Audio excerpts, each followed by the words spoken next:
Us on a Thursday afternoon in downtown Charlottesville, the water cooler content and conversation, the I Love CVille Show. We're going to talk with Phillip Riese. He is a man of connections, a man of networking, a man of influence, an entrepreneur, a husband, a father, and a man that is committed to leaving Albemarle County in a better place than when he first arrived. He's now monikered, entitled the chairman of the Albemarle County Republican Committee, and he gets all the good and all the bad that comes with being the chairman of the Albemarle County Republican Committee. It takes a lot of courage to take on this responsibility.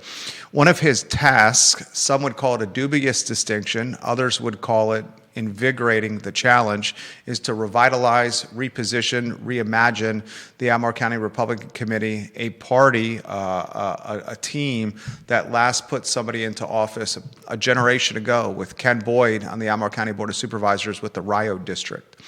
We're going to talk all things Albemarle County, all things Central Virginia, all things Commonwealth of Virginia, including what some people call redistricting. My standpoint, it looks like gerrymandering. A vote that comes to fruition on the 21st of April, but early voting starts on the 6th of March. How will Virginians respond to what appears to me to be the definition of gerrymandering? I do not want politicians selecting other politicians. I want politicians selected by voters. We'll talk about that with Phillip Riese. We'll give some love to Katie Mullins at 919 Druid Avenue, and then we'll welcome Phillip Riese to the program. Katie Mullins is a talented realtor. She's got a new listing that literally is now active now. We'll highlight some of the photos for her active listing potentially later on the I Love CVille Network, but it's in Belmont, 919 Druid Avenue. It's got a basement income-producing apartment.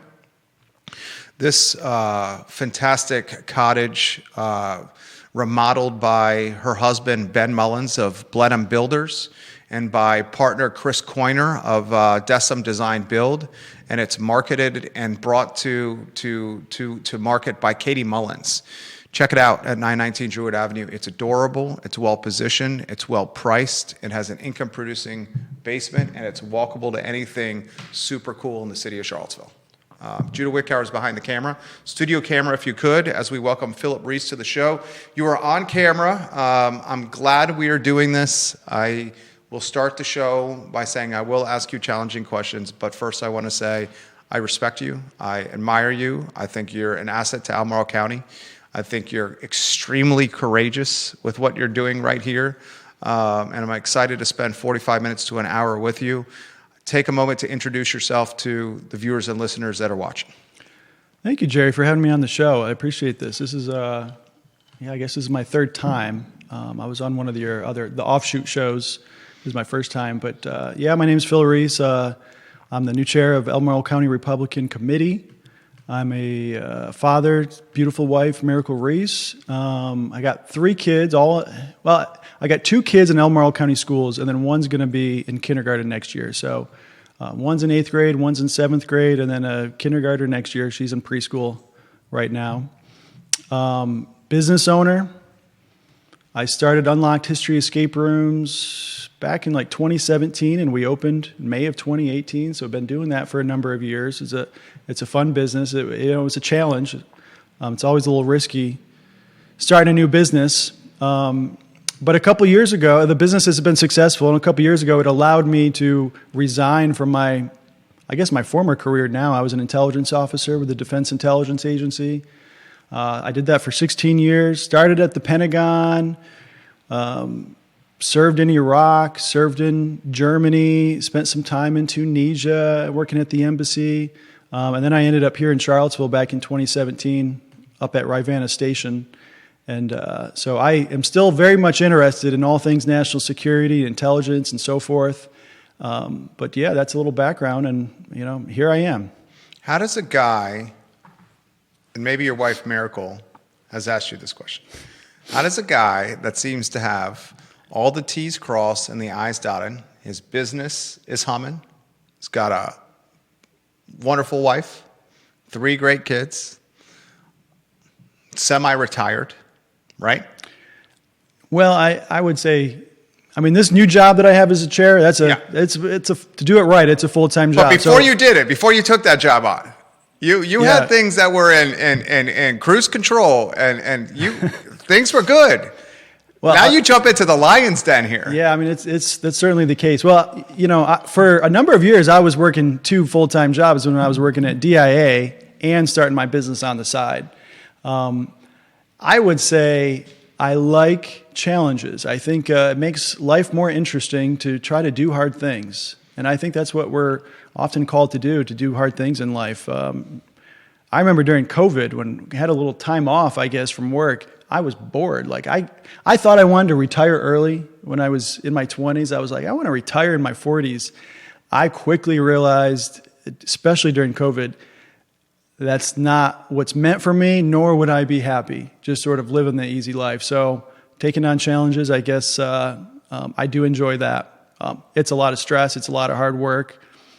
But I think that's what I'm called to do. Give us the flip book on how it materialized, how you became the chairman of the Albemarle County Republican Committee. Well, I had been considering over the past year and a half, I had been considering running for either school board in Albemarle County or board of supervisors. I definitely felt called to help my local community in some capacity. And I wasn't quite sure exactly what that should be. But just a number of months ago, some folks from within the Albemarle County Republican Committee, they asked, would I be willing to lead the committee as chair? It wasn't on my bucket list. I wasn't even considering it. Certainly not a focus. And I talked to my wife. I talked to a lot of people around me. I prayed about it a lot. And I've come to the conclusion that this is what I'm called to do for this time in my life. So it is a big challenge. I mean, look, Albemarle County certainly leans blue. There's no doubt about that. It leans blue. We're talking. It's strong blue. It tips over blue. It's strong blue. Yeah. And it really wasn't. It wasn't so blue 10, 15 years ago. That's true. And as it has become more blue over the last 10 to 15 years, well, trends can reverse. And I think there's a lot of things going on locally where, look, I get it. There's more Democrats and Republicans in this area. No doubt about that. But some of the direction of the school board and board of supervisors, it's not necessarily the best for Albemarle County. I think the spending, for example, the spending and the tax increases, there just seems to be no end in sight. And there doesn't seem to be, some of these members aren't asking the tough questions that need to be asked. And that's what you get sometimes when you got single party rule. It's the purpose of the people on the school board and board of supervisors is to ask the hard questions, and to make sure that the county government, the Albemarle County Public Schools are just held accountable. And I think we lack that a little bit. It's not to say that every member of the school board or board of supervisors is not doing their job. I'm not saying that at all, but having people who are more willing to ask the tough questions, I do think we lack some of that locally. Stacy Baker-Patty watching the program, Philip Dow watching the program, Logan Wells-Claylow watching the program. The Nelson County VA Virginia GOP leaves this comment: Phil is going to do a great job. We look forward to working with him and the ACRC. That's from your counterpart in Nelson County. We have... all of Central Virginia is watching the program right now. We have supervisors and counselors watching the show. Meg Bryce, welcome to the show. Travis Wilburn, welcome to the program. Viewers and listeners, if you want to give props to Phil Riese, put your comments in the feed and I will relay them live on air. I encourage you to hammer the like button. Please do us that favor. Mary Carmen Martinez, Angela Klein, Michael Heavener, Nancy Muir, giving you props on the program right now. We just had the State of the Union. I'm going to ask you some State of the Union questions. Sure. I have a feeling your execution of the State of the Union is going to be a little bit different than Donald Trump's execution of the State of the Union. What is the State of the Union of the Albemarle County Republican Committee right now? We've got a lot of people who've worked in the Albemarle County Republican Committee, and I've said this before, they are absolute workhorses. They've done a lot of hard work, knocking on doors, calling people, trying to get as many votes out there as possible. But we do have a lot of work to do. Absolutely. We have to, one of my goals is to a lot of times within the local media, local press, there's no one in the Republican Party that they can go to for comment, right? And if it is, it might be John McGuire. He doesn't have time to comment on every local news story. And so, I've mentioned to NBC 29, CBS 19, CVille Right Now, as many local outlets as possible. Like, if you need a comment, I'm going to try my best to give you a comment, because I think being able to see both sides of an issue is absolutely important. And if you only get one side, you're going to think, oh yeah, that makes a lot of sense. But having alternative viewpoints is for the best for everyone involved, but especially the county government. Like, we need to consider all options that are on the table. So that's what I'm trying to do. And we have to modernize the ACRC. We have to use some new tools. I'm really focused on trying to improve our social media, trying to use the data. We get a lot of data from, other campaigns, from the Republican Party of Virginia, and I think there's a lot more opportunity to use that data to, there's a lot of people that only vote during presidential elections, and they should continue to do that, but they actually have more influence over local elections than the presidential election, just given, the Electoral College and all that. A lot of these local votes for Board of Supervisors and school board, they might just be, a couple hundred here, a couple hundred there. I mean, that can influence an election, absolutely. So we have to motivate our people, conservatives, independents, moderates, and I think even some Democrats, dare I say it, aren't happy with all the tax increases, aren't happy with how our county and our school board, just the budgets are just going up sometimes by double-digit percentages. And so I think there's a lot of room, and there's a lot of frustration and maybe even apathy within Albemarle County, that having a different perspective is positive for the whole county. So that's what I'm trying to do. Jeff Richardson, the Albemarle County top executive, presented yesterday to Albemarle County Board of Supervisors a $724 million budget proposal. I did not make a mistake with that number. This is just an astronomical Albemarle County budget. $724 million budget proposal. It's a 13.5% spike. I'm not going to use the word increase. I'm not going to use the word incremental raise. 13.5% spike year over year. And in his presentation, as pointed out by some viewers and listeners, I have a feeling you're going to pontificate about this, the 13.5% metric was not utilized. One of the reasons 13.5% is not utilized, I call that smoke and mirroring, is because 13.5% year over year is a boatload of money, ladies and gentlemen. We're going to talk about that on the show. I'm going to pass it to Phillip Riese in 30 seconds. I will highlight Richard Fox, who says this: it's very refreshing to see the Albemarle County Republican Committee leadership out in the media. The local party is not dead, and the local Democrats are getting complacent. Now could not be a better time to bring forward real solutions to real kitchen table issues that affect residents. Phil is the right guy at the right time to bring these issues and this party back to the spotlight locally. 13.5% increase, and thank you, Richard Fox, for that, year over year, and a $724 million budget. Open-ended, where do you want to go with that? I mean, last year's budget, $638 million, going from 638 to 724. So that is 62 plus 24, that's 86. I usually don't like to do math in public. That's an increase of you and me both. $86 million, if my math is correct. 13.5%. When the inflation rate is 2.7%, and the county budget spending is 13.5%, that's unsustainable. The only way to sustain that is with taxes. Now, the county executive said this is a balanced budget that does not increase the property tax rate, but it does include $49 million of extra debt.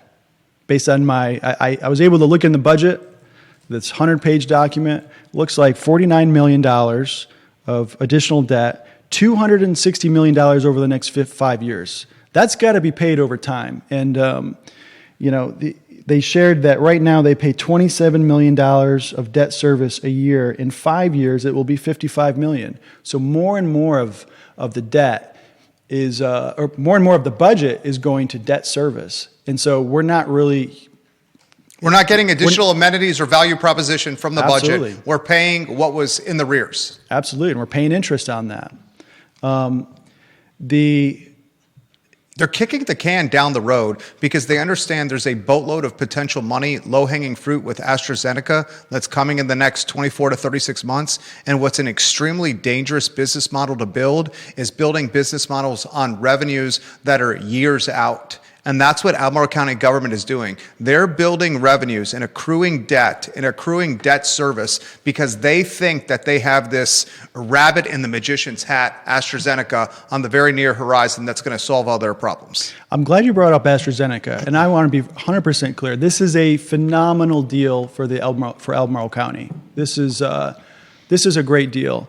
But I think what's kind of come under the radar, I have not heard any press outlets share the following. So AstraZeneca, as you know, it's the largest company in the UK, 300 billion market cap company. This is a huge company, and Albemarle County, the Board of Supervisors just approved the executive the following: over $120 million in financial incentives to give to AstraZeneca. What was that number again? Over $120 million. I'm going to break this down. So they're extending the road. If you've been up there at Rivano Futures, it's kind of like a half road, and they're going to extend it so that it touches 29 again. That's going to cost $42 million. The state of Virginia is going to cover $20 million. Albemarle County is going to cover $10 million, and AstraZeneca will just cover $12 million. Believe it or not, we're going to give them the land that they're going to be building on for free. Do we know for certain on that? Carly Wagner's watching the program. She's asked this question numerous times on the I Love CVille Network. Is the land literally theirs, passed from Albemarle County, which they purchased, right, from Wendell Wood? $58 million. $58 million of taxpayer money. They're giving the land officially? That's so this just passed just about 2 weeks ago after a closed session. So I have not actually followed the video, but it said they're going to convey the land to AstraZeneca. Now, it's not all of it, right? I think it's like 400 and some odd acres, and there's 5 pads that companies can build on, and they're giving the 2 prime ones to AstraZeneca at no cost. At no cost. So the county has paid $58 million for all of the land. They're giving the 2 prime locations. So the value of that is maybe $25 million. Some here or there. So they're giving that to them for free.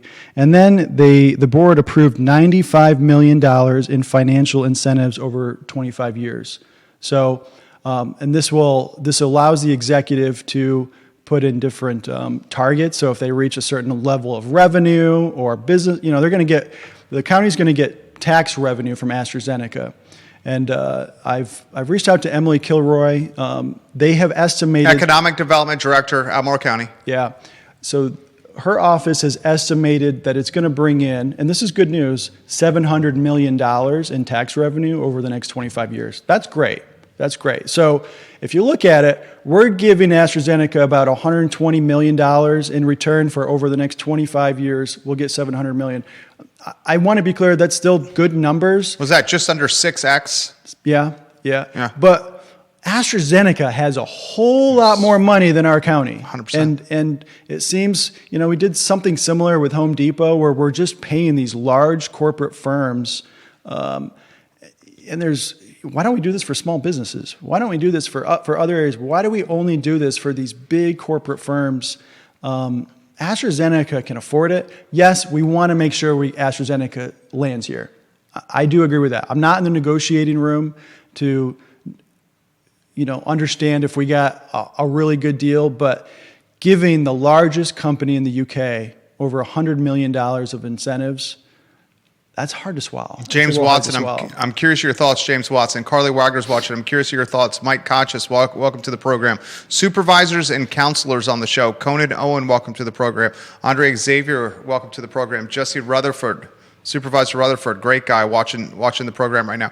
Print, radio, and television that's watching the program, you should be covering with your legacy media this AstraZeneca dynamic, the unpacking of the incentivizations to lure AstraZeneca here. That's essentially what that is. Albemarle County incentivizing are they Fortune 100, I think? I'd have to look that up. A Fortune 100 company to call Albemarle County its global headquarters. I mean, it's like 315 billion market cap. Nvidia, what are they? 2 trillion. I'd have. So they're in the largest companies in the world for sure. And it's great to have them come, but boy, it's a lot of money for us to give in financial incentives. Comments continue to come in. Viewers and listeners, put your comments in the feed. This is from handsome Hank Martin, his photo on screen. You've made the program better, handsome Hank Martin. He says, Godspeed to Phil. Sadly, in my experience, the Albemarle County Republican Party on the Republican Party on the national level has simply written off Central Virginia. It is my hope that the local Republican Party, under your leadership, Phil, can approach things on a door-to-door level. I'm more concerned with the potential tyrants on McIntyre Road than I am with those in Richmond or Washington. I'm going to echo Hank Martin's thoughts by saying this. All politics matter. Local politics matter the most. A vote in Albemarle County or a vote in Charlottesville or a vote in Greene County very much impacts what happens in your community, your household, your children, your futures, your jobs, your neighborhood, much more so than I would say at the federal level. I want to give some attention to another partner of the program, Jerry Ratcliffe of JerryRatcliffe.com. We've partnered with them. They've launched a Substack, that team, at JerryRatcliffe.com, and we encourage viewers and listeners that are fans of UVA sports to subscribe to Jerry Ratcliffe's Substack, JerryRatcliffe.substack.com, and support journalism. Because if we don't support journalism, journalism will not continue forward. Subscribe to Jerry Ratcliffe and his Substack at JerryRatcliffe.substack.com. I want to get to the budget. Why was 13.5% that metric not utilized or emphasized on PowerPoint slides? Or it would seem extremely logical. How much did you spend last year? How much did you spend? How much are you proposing this year? What's the incremental increase? 13.5%. That should be the first thing. Yeah, I mean, I had to actually look at the full document this morning to actually find that number because I don't recall the county executive sharing that. I mean, that's sort of the baseline. I mean, yes, he focused on this would not require a property tax increase, and that's important. We saw a tax increase last time, but 13.5%. I mean, we can't keep going in this direction. It's just Albemarle is becoming less and less affordable.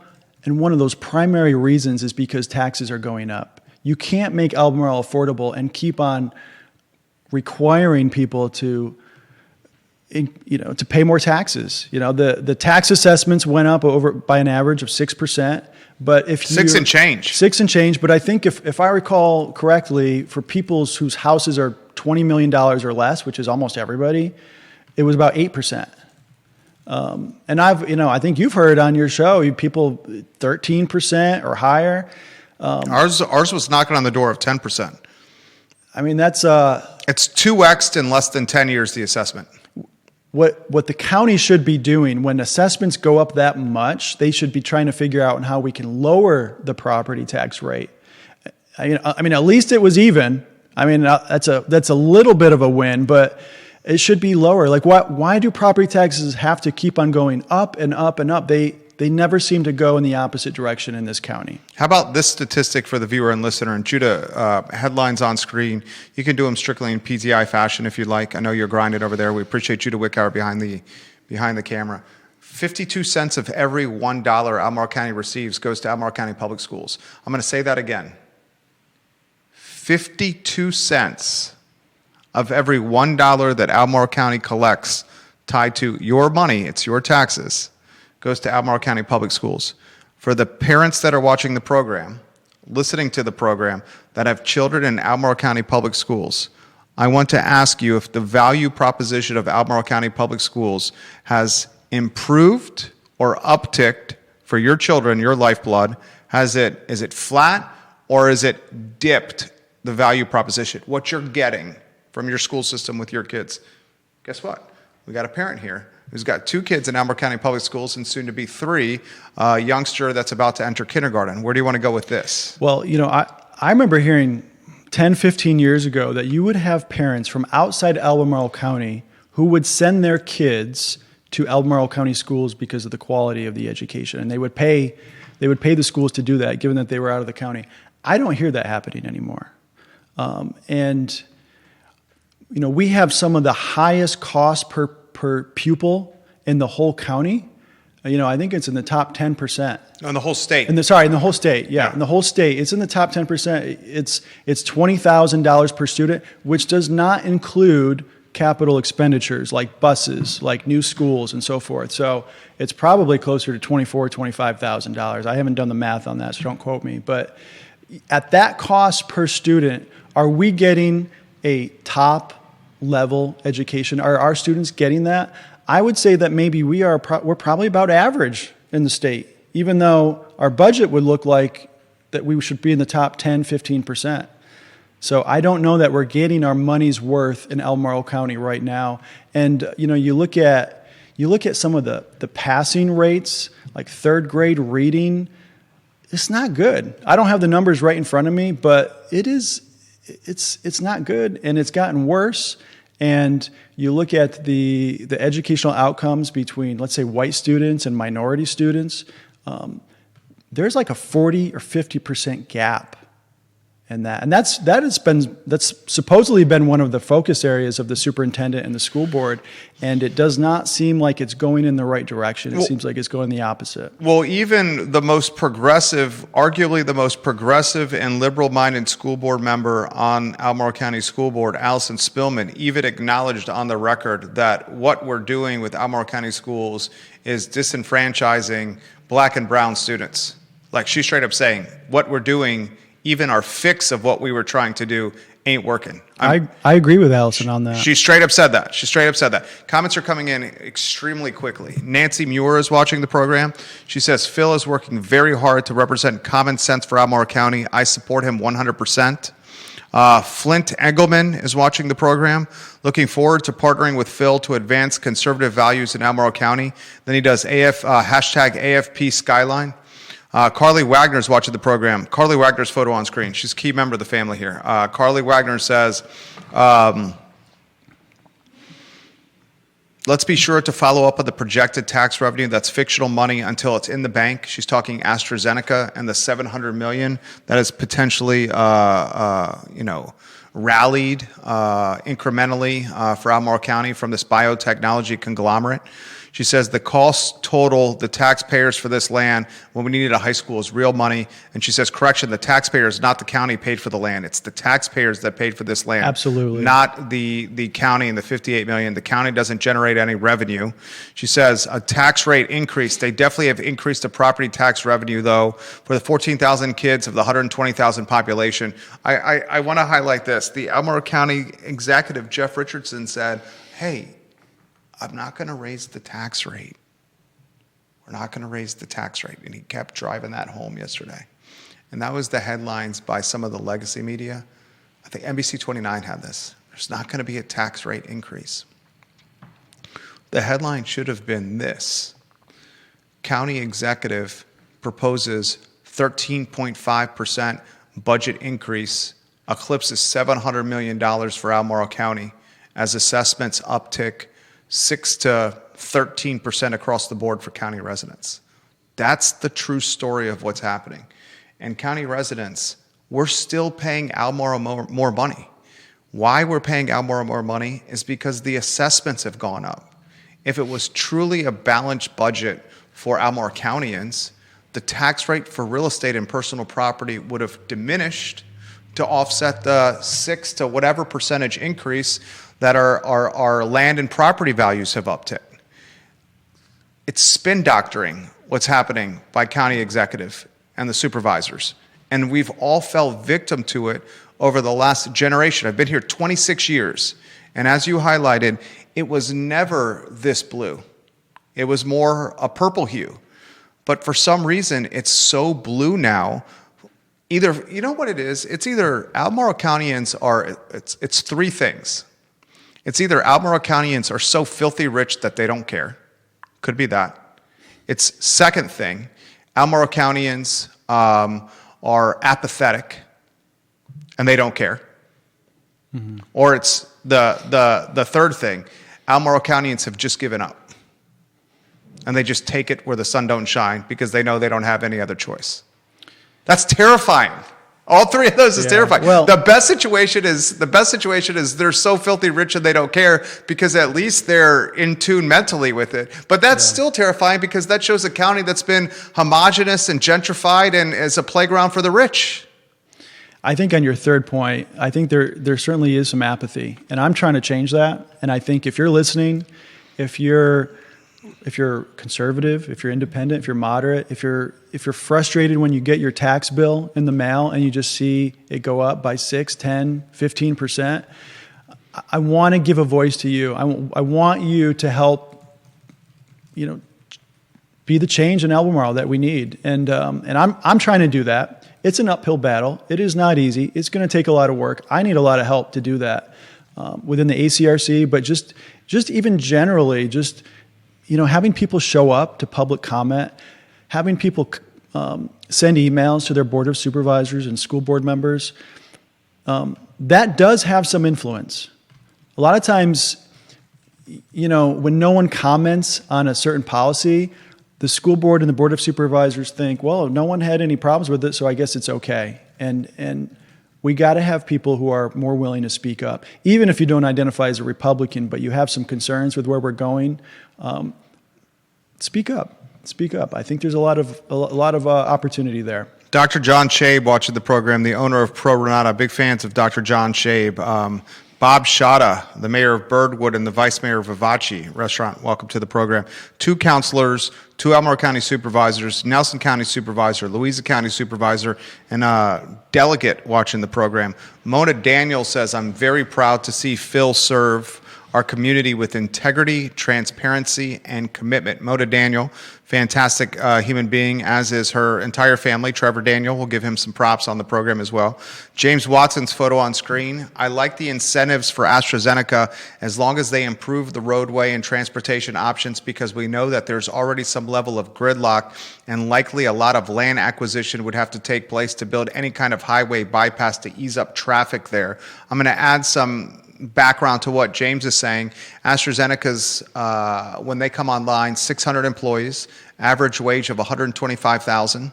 The true impact of AstraZeneca from a hiring standpoint is the indirect jobs, and I'm not talking construction jobs. Those are 3,000. Those will be fly-by-night jobs. Once the project is done, those 3,000 jobs won't be tied to the market. I'm talking the jobs tied to the AstraZeneca supply chain.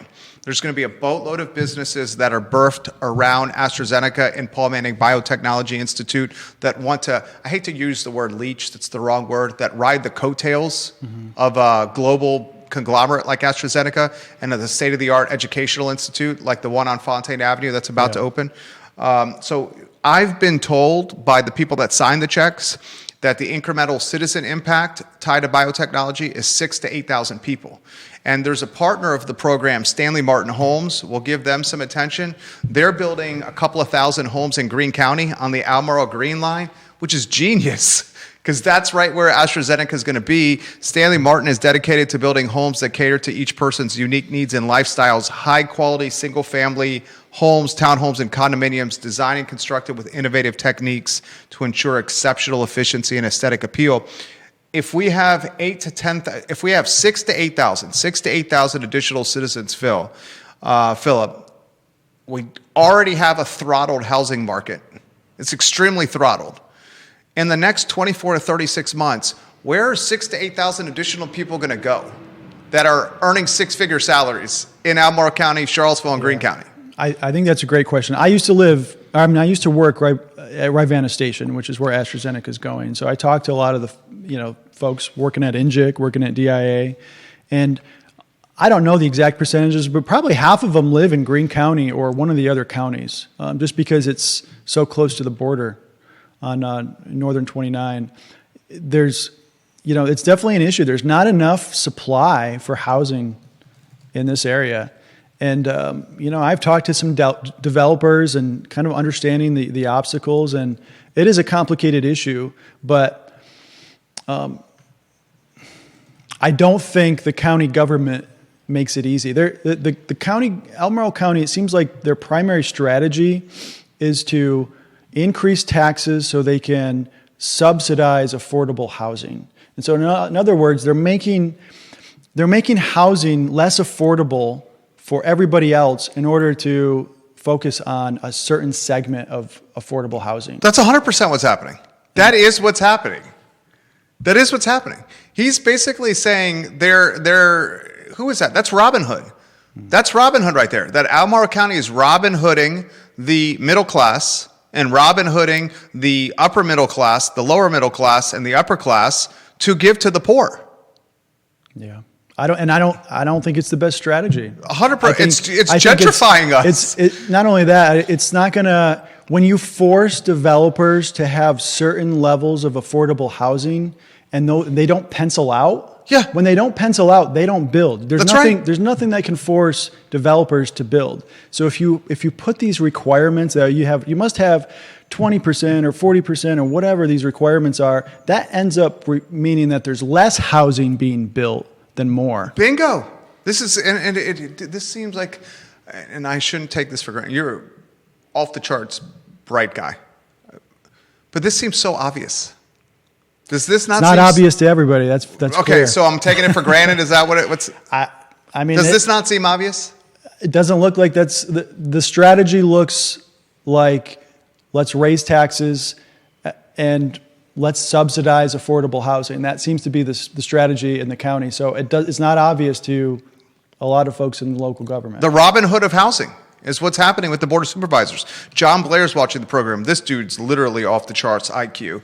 He says, I'm curious if Chair Riese and the committee will work to develop a platform related to county land use policies.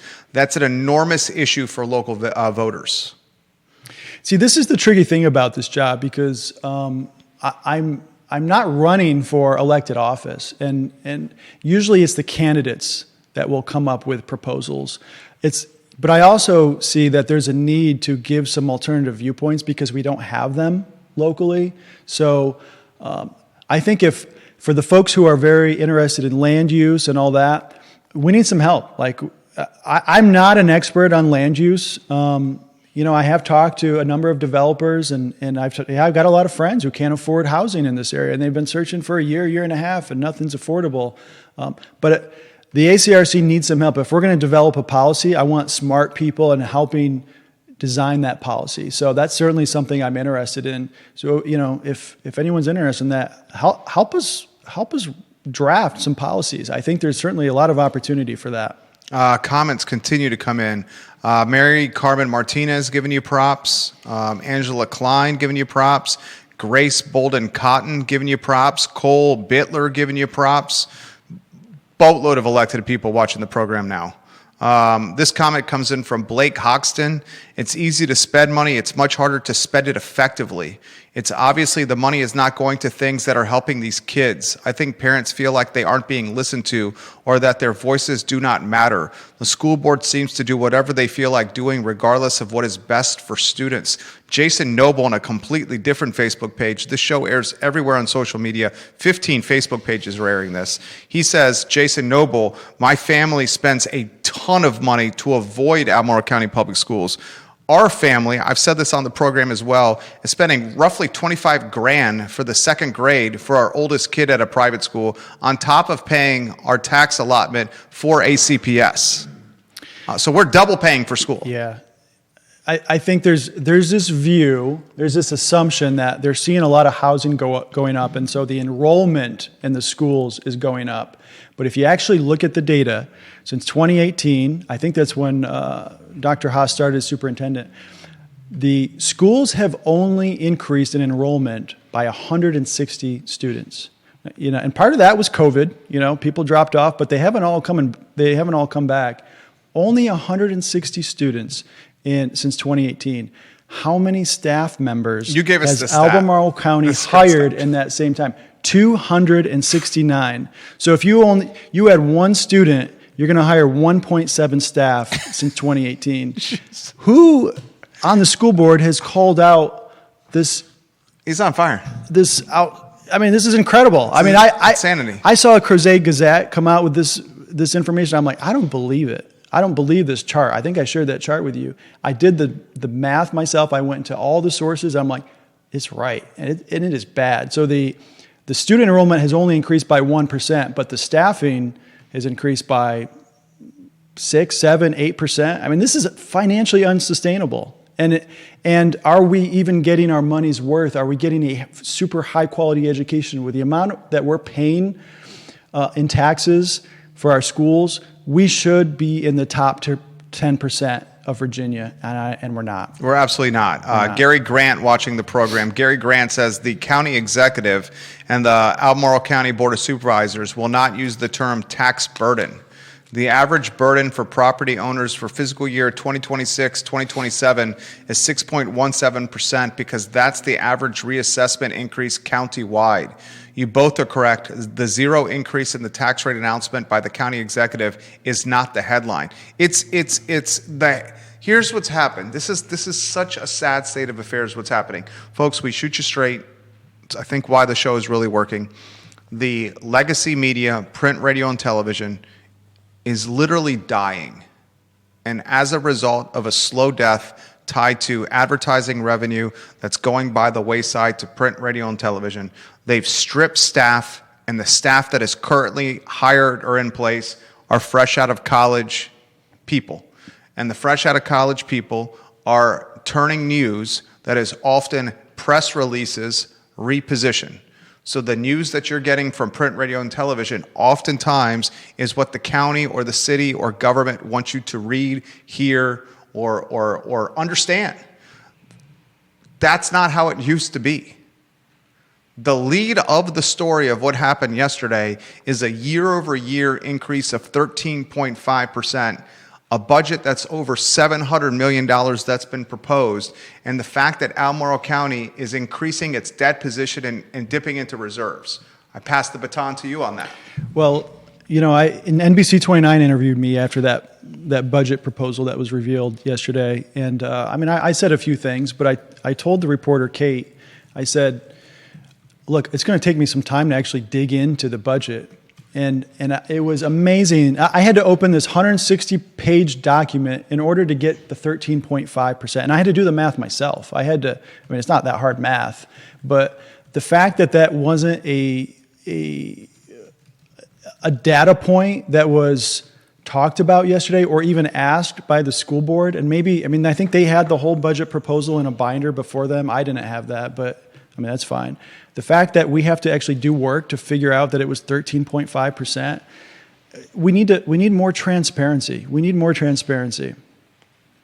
How about a $250 million high school that's in the hopper? Albemarle County School Board even surprises the eager to spend Albemarle County Board of Supervisors by saying, hey guys, we think we need a $250 million high school in the northern feeder pattern of Albemarle County. This is actually your stomping grounds here. Yeah. Mike Pruitt was effing flabbergasted by the request. And we're talking an extremely left-leaning, he's liberal, and he was running for delegate at the time, and one of the cross-aisle unifiers in any political race is schools and children. And even Pruitt, who's running for delegate at the time, was like, what did you say? Are you effing crazy? $250 million for a school? We don't have that. That's how much it caught him off guard. Where do you want to go with a $250 million new high school? All right. Well, I think first, the data needs to support a new high school. If the county's going to move forward with it, the data has to be 100% clear. And the school board, the Board of Supervisors, to their credit, they want to see stronger data. And I have shared with both the school board and the Board of Supervisors some data that would suggest that maybe a new high school is not needed. I'm going to look to my notes here. According to Albemarle County Public Schools' own estimates, so they do these 10-year projections on enrollment, 10 years from now, there will only be a 146 student overcapacity across the 3 high schools. All right. So we don't want to be in overcapacity, right? But it's just 146. They want to build a new high school with a capacity of 1,500 at the price of $250 million. So are we going to spend $250 million in order to not have that 146 overcapacity? That to me suggests the data does not support a new high school. If more data comes out, I have an open mind. Well, you've seen the Weldon Cooper data, right? They're using Weldon Cooper data to make this projection. Got it.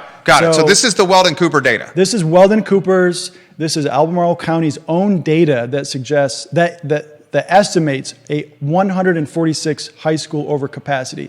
Does that mean that we should spend that much money on a new high school? That data suggests we don't. 100%. And common sense, I'm just a common sense kind of person here. Common sense would suggest as Albemarle County becomes more expensive, and we just explained that there's 6,000 to 8,000 new people that are moving to the area, and those 6,000 to 8,000 new people that are moving to the area are 6,000 or six-figure jobs just for one member of the household. If you have a two-member working household of those 6,000 to 8,000 people moving to the area, you're talking households that are extremely above the median family household income. According to HUD, this past year was 125,900. So yeah. 125,000 is what AstraZeneca is paying its 600 people. One person, if the second person in that household is working, they are well above the median family household. The people that are moving here, guys, are moving here with ridiculous wealth that are going to populate private schools. There's a reason why, then I'll pass it to you, that the private schools locally, their enrollments are booming, and the private schools locally are all doing capital raises to create more infrastructure for more students. I know this firsthand. I don't know why Albemarle County has not shared, they should be talking to all the private schools on what their enrollment figures look like. I have not heard that being done. Well, because Albemarle County doesn't want that information out there. They don't, because it's gonna hurt their narrative. But there it is. But the state of Virginia does publish homeschool, how many homeschools. In Albemarle County, homeschool students increased by 10% this year. Okay, so when you have homeschool enrollment increasing, when you have private school enrollment increasing, that's going to help with the capacity issue. And then what I think that a lot of people miss is the fertility rates. And so we see a lot of new housing being built, but people are having less children. So in Albemarle County and across the country, the average fertility rate is about 1.6. So each woman has about 1.6 kids. The replacement rate is about 2.1. And if you want to maintain your population at its current levels, each female is going to have 2.1 kids. And so because we're under that, we are losing about 1% of our population each year. Now, granted, we are bringing in more folks, but when you kind of balance the two, it would suggest that perhaps student enrollment is not increasing despite all the housing being built. Well, it's because the housing is so expensive. The people that can afford the housing are either wealthy that are pursuing private school or homeschooling, or they're boomers that sold a house in Northern Virginia and are coming down to Albemarle County with Scrooge McDuck gold coins in a knapsack and paying cash for housing. 30% of transactions in 2025, 30% of real estate transactions in 2025 in the Charlottesville Area Association of Realtors footprint were all cash that did not need financing. That is number that is backed by CAR, ladies and gentlemen. Comments continue to come in. This is an anonymous comment from an elected official who's asked for anonymity. And this comment is for Phillip Riese.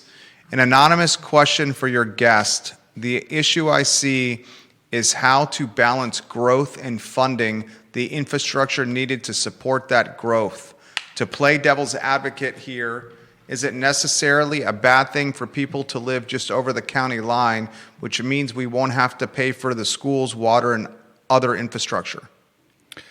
I actually don't think it's certainly not bad for the county government, because I think they estimate that for each residence, it costs, for every $1 they gain in tax revenue, they spend $1.32 in expenditures. So at least if you're only talking about Albemarle County tax revenue, having them live in another county and having those people, their their children going to another county school, I mean, that doesn't hurt Albemarle County. Like it is expensive because of the infrastructure, the schools, and so forth. That's why they're trying to diversify the tax revenue, which I agree with, trying to make it bring in more corporate tax revenue. Commercial. Yeah. I mean, I think that should be a goal, and I do support what the Board of Supervisors and the county government is trying to do to improve that. I think it's 11% of tax revenue is coming from commercial, and they're trying to get it to 17, 18%. 18%. Yeah. And look, the top two industries right now are UVA and the defense industry, and neither of those provides commercial revenue. Like when they buy land, it comes off the tax rolls. There's no business, the tangible personal property taxes, because they're government institutions. The county gets nothing. So I've encouraged Emily Kilroy. You know, when they were wanting to make that more of an intelligence campus for Rivanna Futures, I said, look, I'm an intelligence background. I think it'd be kind of cool, but it's not in the best interests of the county, because the county will get no increased tax revenue if the federal government is using that land. Neil Williamson, watching the program, the president of the Free Enterprise Forum. Comments continue to come in. Put your comments in the feed. We'll relay them live on air for Phillip Riese. We'll take your comments, shape the discussion, folks. Brent Lillard, welcome to the broadcast. I'll throw this to you. It's $1.31 is the number. So for every dollar collected in taxes by Albemarle County, it spends $1.31 to service properties, infrastructure, and residents. Every dollar collected, $1.31 spent. Every dollar collected, 52 cents go to public schools. That's why some folks say, Neil Williamson's going to cringe when I say this, that the benefits of incremental housing, additional housing, are financially a net loser for any jurisdiction, because that additional housing that comes to the jurisdiction means more bodies in schools, which is the number one budget line, more water, more road wear and tear, more police, fire, and rescue. Now, the flip side of the argument is this: how the hell are you going to have a diverse community if you don't create more housing? All you're going to have is a homogenous society that's a playground for the rich and wealthy. And I don't know any parent that's out there, you have 3, we have 2, that want our kids to grow up in a community that's white and rich. Those are my words. We want diversity. So those are the arguments succinctly there. The obvious to me is to drive economic development. Now, economic development is easier said than done, because how do you drive economic development if the people that are moving to Albemarle County are working for internet service providers outside of Albemarle County and are retired baby boomers that came with the Scrooge McDuck knapsack of gold coins and paid cash for their house and are retired? Yeah. So it's a really fine line here. Do you have a solution to this, Phillip Riese? I think, I mean, look, it's a challenge. And I think having different viewpoints, think of it, is only for the best. I think you might even find some Board of Supervisors members who might say, yeah, there's an advantage to having Democrats and Republicans and independents and moderates all helping to make these tough decisions. Who? You should ask them. You should ask them. But, one of the other issues is a lot of people come and work in Albemarle County and they can't afford to live here. And so that does increase the cost for some infrastructure, namely roads, and it increases traffic. So you got to figure out a way on how to make Albemarle affordable for all kinds of different income levels. I think it is becoming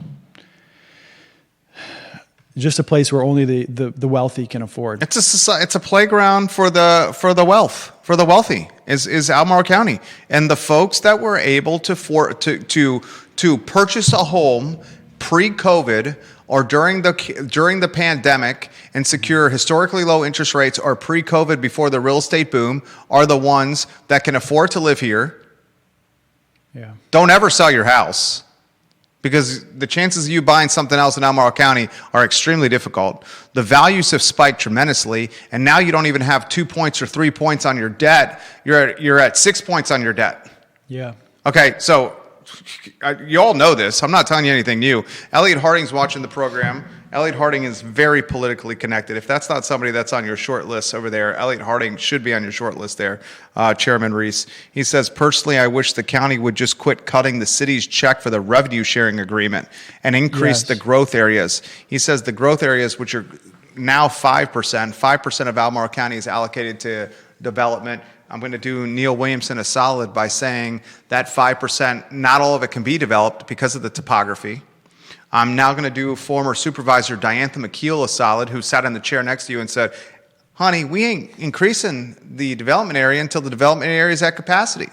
And then Neil Williamson would say, Supervisor McKeel, the topography won't let us do it. And then Neil Williamson would say, Supervisor McKeel, allow commercial conversion to residential to get it to capacity. Because right now we have skeletons of commercial, empty, vacant commercial.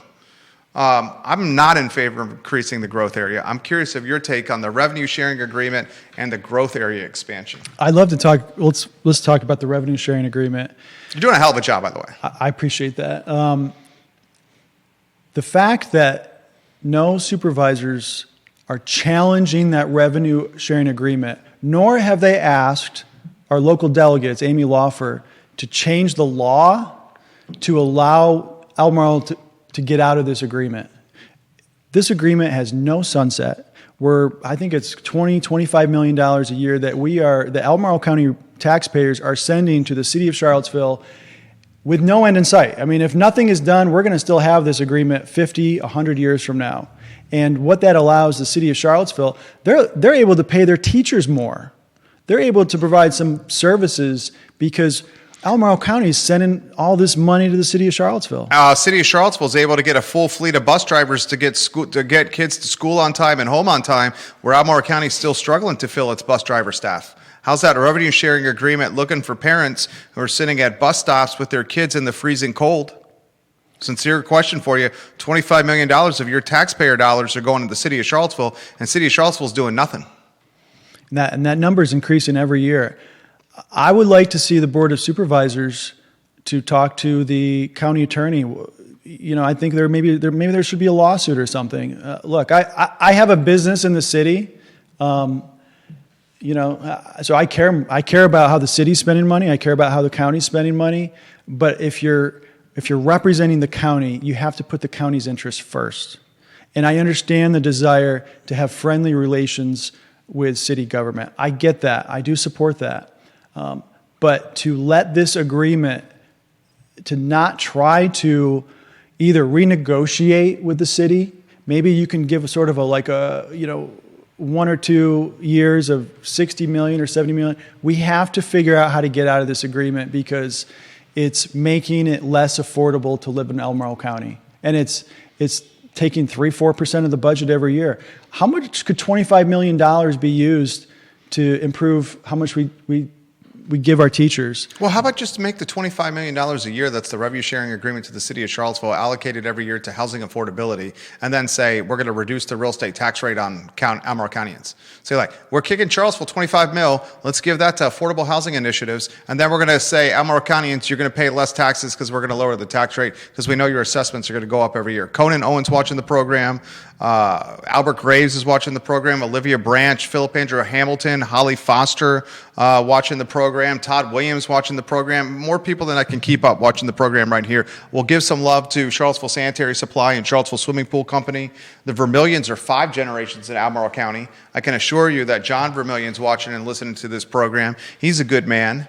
They're located on East High Street, where they've proudly served this community for 62 years, and they have a e-commerce website at charlottesvillesanitarysupply.com that will deliver goods to your doorstep often the same day for $0 in shipping fees. And the price points are cheaper than the big box brands. There's no reason you should not be shopping at Charlottesville Sanitary Supply. We do, and their sister company, Charlottesville Swimming Pool Company, is everything consulted for swimming related. Our provider at our swimming pool at our house.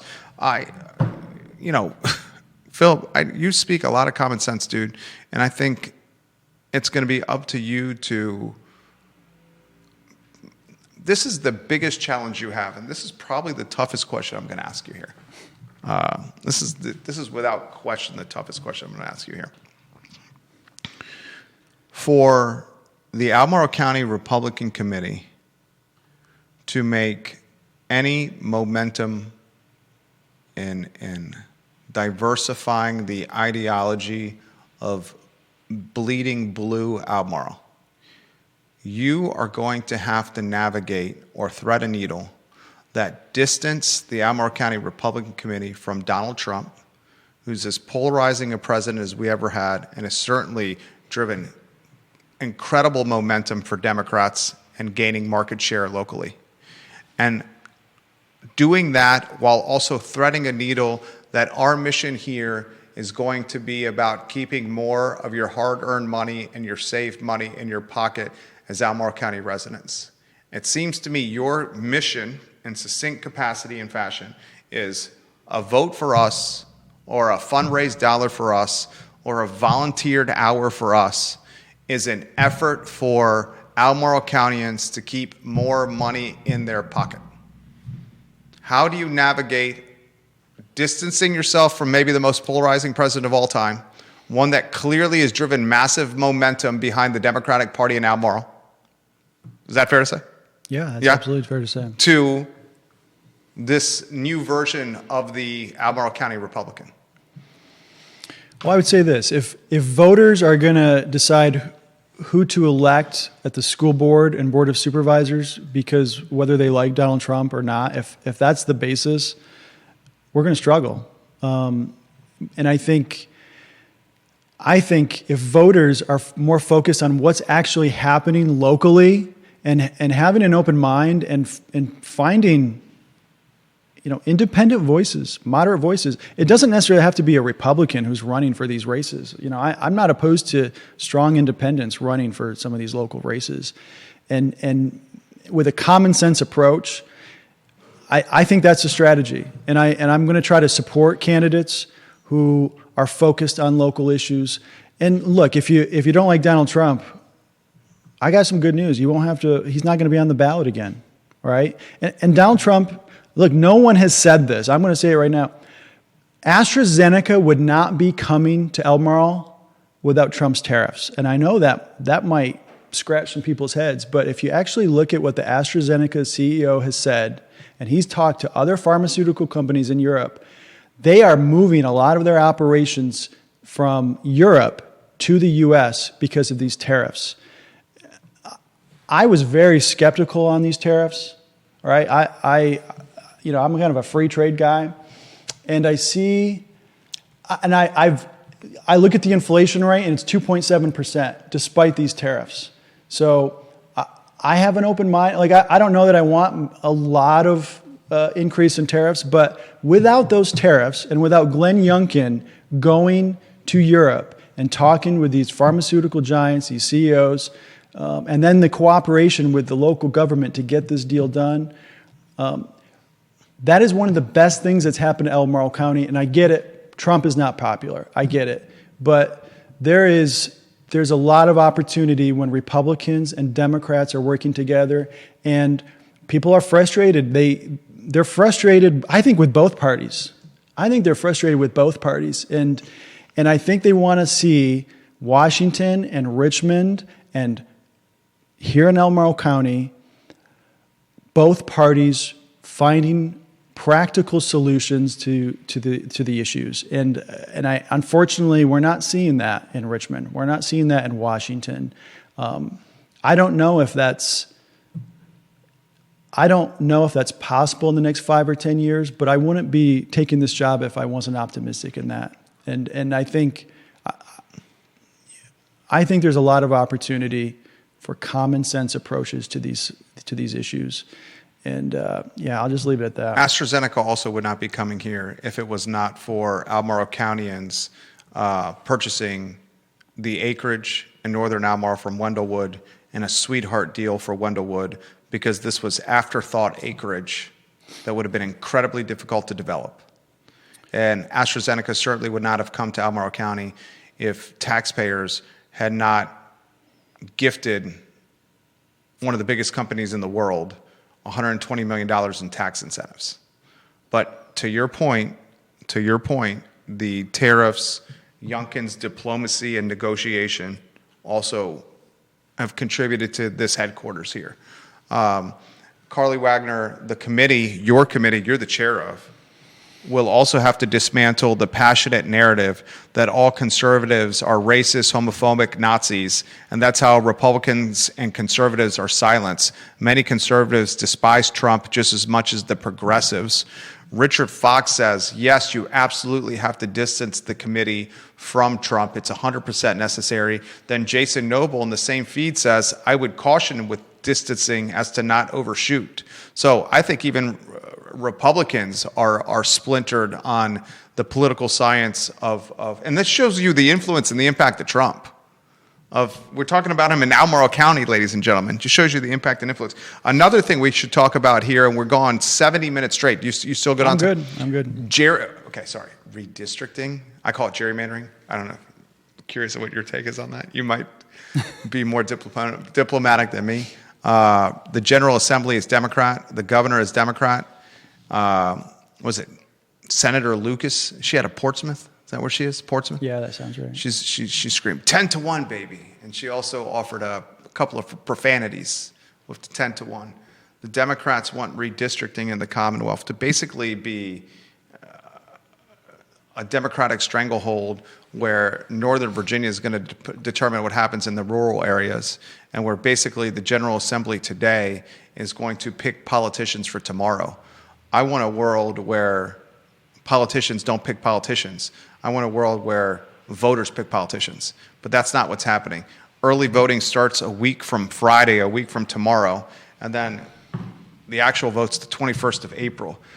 We could do an entire show on redistricting or gerrymandering. Open-ended first, and then I'll ask specifics. Yeah, so I wrote an op-ed in the Daily Progress. I don't know if you saw that, but thankful to the Daily Progress for publishing that. You can drive from Alexandria, 30-minute drive from Alexandria to Dulles Airport, 30-minute drive. You would cross, if this new map is approved by the voters, you would cross 5 congressional districts. You could have 5 congressmen from Alexandria to Dulles Airport all representing that. That's almost half of the congressional districts in Virginia. So if you want Northern Virginia, they already have a lot of power and influence. If you want Northern Virginia to dominate the political discourse in Washington, D.C.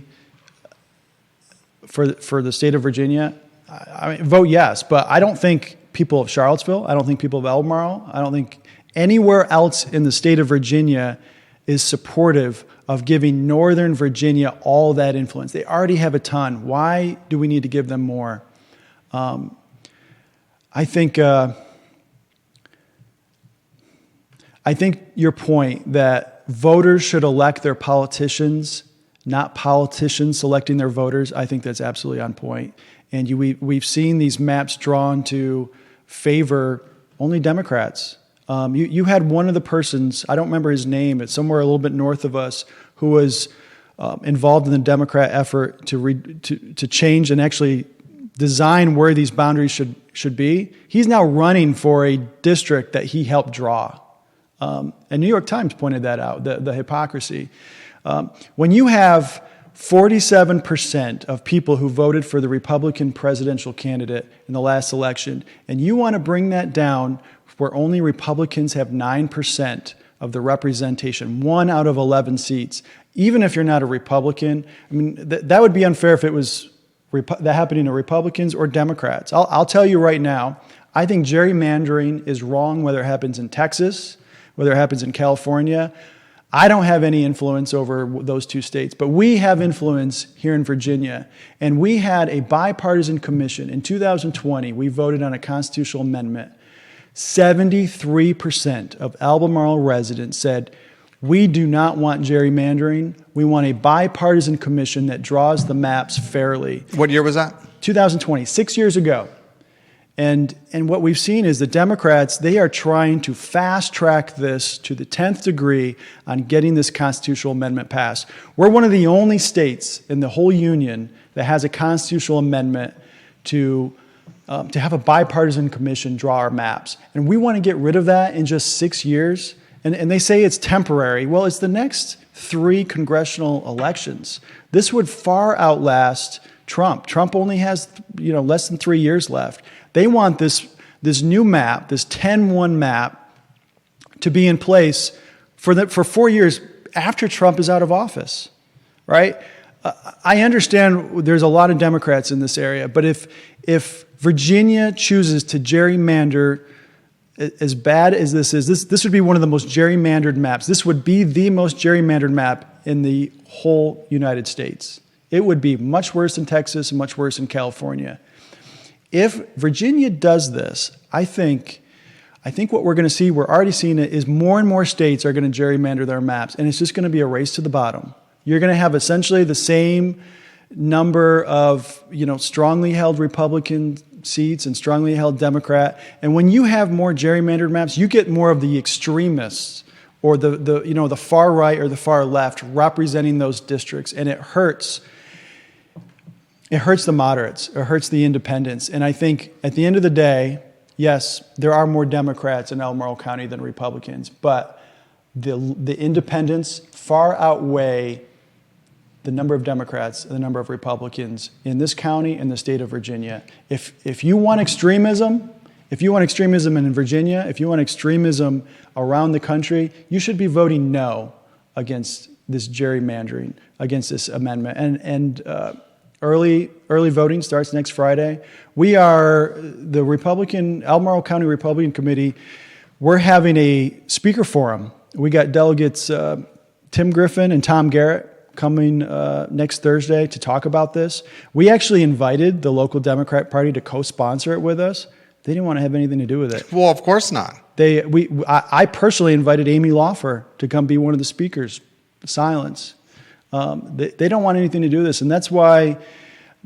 Well, that would mean if she said yes to Amy Laufer should do it. But to Amy Laufer's point, if she said yes to doing this, she would be cast off by the Democrats in Richmond. Well, she would be. Well, she can speak. She doesn't necessarily have to. She could. She couldn't even be in the room there. She could speak her support of why we need to gerrymander. And look, okay, you're saying she could speak in support of why it should be 10-1. Yeah, absolutely. Okay, gotcha. So it wasn't necessarily to sort of get her on our side. But I still think Senator Lucas, if she even entered that room, would cast her off. I think it's that kind of. And you made the point earlier today. I've lived in this community for 26 years. I am as engaged politically as I've ever been in my life. I don't even recognize what it means to be a Democrat or what it means to be a Republican right now. Like, they are legitimately caricatures of their former selves. Where is the cross-aisle moderate? One that could lean left or lean right, but straddle the aisle on various issues. Like, now it's either you're on this side or that side, and if you consider straddling the aisle on any capacity, you're a cast-off. You're Tom Hanks with Wilson. And like, that's no world I want to live in. Like, we're not going to do anything about it, because what we really need to do is a legitimate third party. There's no legitimate. Libertarians aren't close to being a legitimate third party.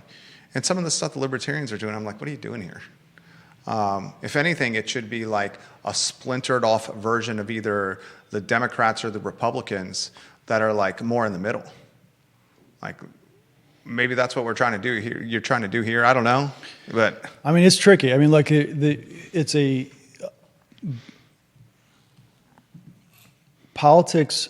Unfortunately, has gotten nasty, and for the benefit of our country,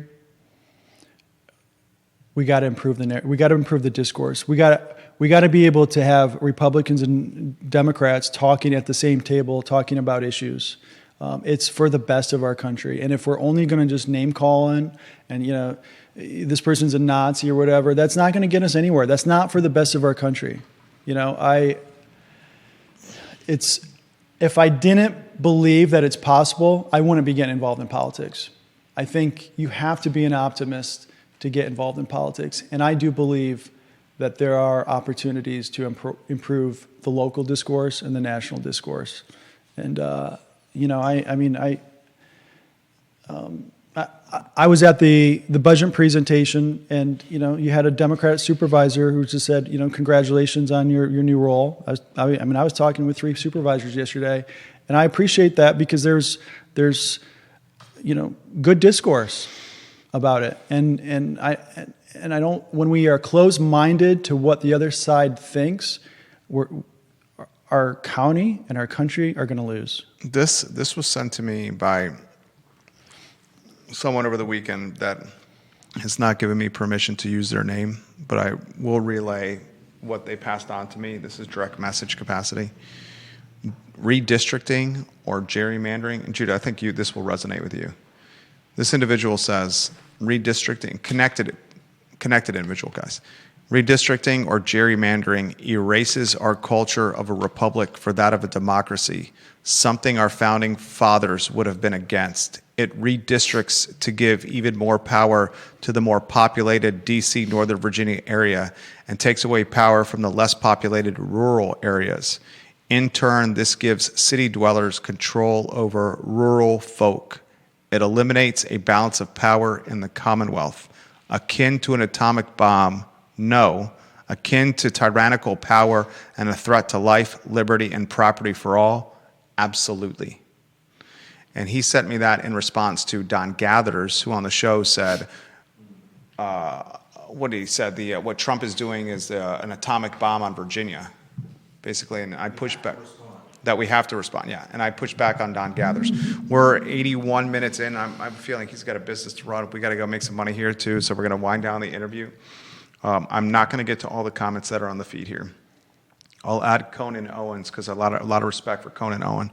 He says politicians talk about things out of both sides of their mouth, and no one holds them accountable. Just before, there's realtors literally texting me, cold calling if I'm interested in selling my house because they know I like to sell homes every 2 years. That's literally happening right now. Sorry, I'll go back to Conan Owen. There's ADD, Jerry. Just before the State of the Union, Conan Owen says, Spanberger said Virginians are being punished because the president doesn't like the governor. Isn't this whole gerrymandering punishing Virginia Republicans because the governor doesn't like the president? I mean, there's so many instances in Albemarle County, in Charlottesville, in Virginia, of Trump's impact. We're talking like momentum for the opposition. We're talking potentially concern to join a conservative movement. We're talking gerrymandering. We're talking school curriculum, the Federal Executive Institute, DEI at UVA, protesting Target, the Golden Girls, Blanche and Sophia and Rose and Dorothy protesting Target and singing protesting carols. That was insane to me on a Saturday. I know you don't want to touch that. It's just so many examples of this in Charlottesville. It's wild to me.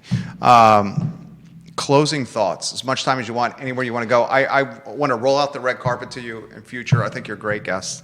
I sincerely appreciate everything that you're doing here. I think you're going to have the thickest skin in the whole wide world.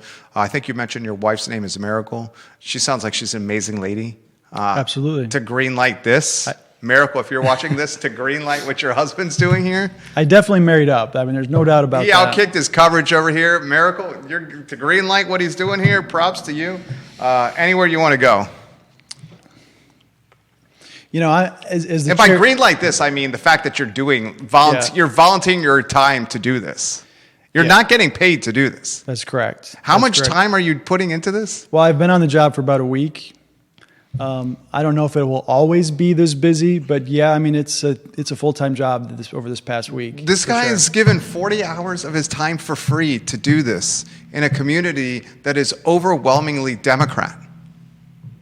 Is that not true? That's absolutely true. Look, I'm a student of history, and this might sound very sentimental and cheesy, and I apologize for that if it does, but it does come from the heart. I look at our founding fathers when they signed the Declaration of Independence, and they said something about we pledge our treasure, we pledge our blood, we pledge our lives, something to that effect. And they had the skin in the game, right? They knew that what they were doing was treason against the British government. Look, what I'm doing is not treason, obviously, but I think it's important to have skin in the game and knowing, I know the risks. I know this is not this is why, how do I want to say this? There's a lot of people that have conservative views and they're afraid to share them because they live in Albemarle County. And Democrats love that. Liberals love that.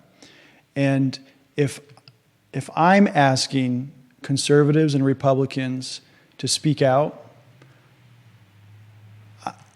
I have to do the same thing myself. Is it scary? Sure. But I want to help build a county and a state and a country that I want my kids and grandkids to live in. I know this sounds cheesy, but I think this is what we all want. And we have to be able to sit at the same table and talk. If we don't, our country's doomed. Our country's doomed.